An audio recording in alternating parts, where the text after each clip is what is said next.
bawat boto ay paninindigan. Bawat boto ay laban. Sa panahong binabastos ang malasakit at binabaliktad ang hustisya, panahon na para muling ipaglaban ang tama. Ang laban ni Duterte ay hindi pa tapos. Kailangang ituloy, kailangang ipagtanggol.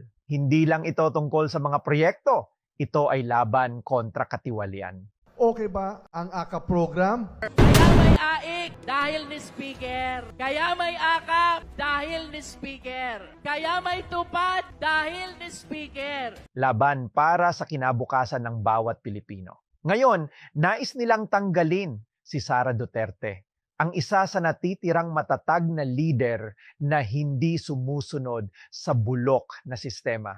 Ang boto mo ang sandata para wakasan ang paninira. Ang boto mo ang magsusulong sa pagbabasura ng impeachment. Kung hindi tayo pipili ng mga kapanalig sa Senado, hahayaan nating lamunin ng korupsyon at kasinungalingan ang ating gobyerno.